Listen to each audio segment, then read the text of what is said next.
ఎన్ని పాటలండి ఈరోజు, పాటల పోటీలు, ఆటల పోటీలు, ఇవా స్వేచ్ఛ అండి. ఒంటరితనం, యవనుల ఒంటరితనం ప్రమాదములోకి వెళ్తుందన్న సంగతి కన్నవారికి ఇప్పటికీ తెలియలేదు. ప్రమాదములోకి వాళ్ళు వెళుతున్నారంటే, లేదా ప్రమాదములోకి నెట్టివేసిన వారు ఎవరు? దేవుడా? కాదండి.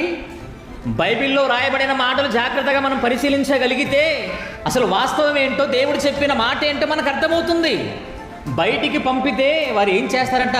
యోబు గ్రంథం 21:11 వారు తమ పిల్లలను మందలు మందలుగా బయటికి పంపుదురు, వారి పిల్లలు నటనము చేయుదురు.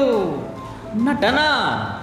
నీ కొడుకు నీ కూతురు నేర్చుకునేది విద్య కాదు, సంస్కారం కాదు, ఒక క్రమం కాదు.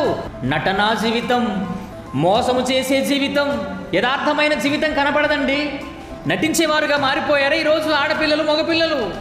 స్వేచ్ఛ అండి ఈరోజు, స్వేచ్ఛగా ఉన్నారు ఈరోజు. ఇలా స్వేచ్ఛగా స్వతంత్రంగా మీరు ఉండండి అని ఒంటరి జీవితాన్ని వారికి ఇచ్చిన వారు ఎవరు అంటే కన్నవారే. వెళ్ళిపోండి మీరు. అక్కడ వాడు ఏమి నేర్చుకుంటున్నాడు, అని చుట్టూ ఉన్న వాతావరణం ఏంటి, ఆ ప్రాంతం ఎలాంటిది, ఆ ప్రాంతంలో మంచి వాళ్ళు ఉన్నారా, లేదంటే మోసం చేసే వాళ్ళు ఉన్నారా, కామాంధులు ఉన్నారా, అబద్ధం చెప్పే వాళ్ళు ఉన్నారా, ఎవరు ఆలోచిస్తున్నారండి?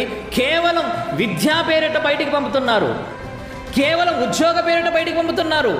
ఒంటరిగా ఉన్నవాడి చుట్టూ ఎంత ప్రమాదం ఉందో, వాడు ఎంత ప్రమాదపు అంచులో ఉన్నాడో ఎవరన్నా ఆలోచించేవారు?